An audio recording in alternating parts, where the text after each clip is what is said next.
तर परळ परिसरामध्ये शोरमा स्टॉल इमारतीजवळ लावण्यावरून वाद झालेला होता। अक्षिका मसूरकरांचाच लोडा प्रिमो इमारतीजवळ शोरमाचा जो आहे तो स्टॉल होता।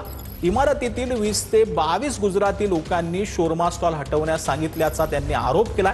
मराठी व्यावसायिकाला गुजराती रहिवासी स्टॉल लावू देत नसल्याचा आरोप त्यांनी केला। याच प्रकरणात अक्षिता मसूरकर या अमित ठाकरे यांना भेटायला ज्या आहेत त्या आलेल्या होत्या। अक्षिता मसूरकर यांनी अमित ठाकरेंची भेट घेतली।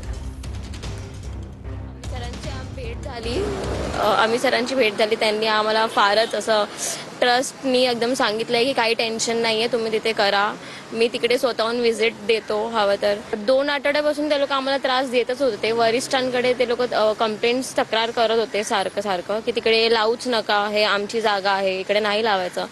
पण आम्ही तिकडचे जुने रहिवासी आहोत।